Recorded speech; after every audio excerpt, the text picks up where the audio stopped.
Hola, me llamo Inara y os voy a contar el cuento de la pesadilla de Halloween. Un día, en una noche tormentosa, en Halloween, dos hermanos fueron al cementerio para desenterrar la tumba de la madre de Pablo y Daniel. Cuando vieron a su madre se sintieron asustados. Luego fueron a una casa encantada y entraron en ella. Cuando entraron, escucharon unos pasos.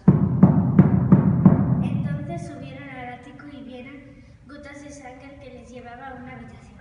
Encendieron las luces y vieron un monte de ketchup tirado por el suelo. Harry y Daniel pensaron que la sangre del suelo era ketchup. De repente se apagaron las luces y salieron corriendo y gritando porque aparecieron zombies. Entonces se fueron a su casa toda mecha.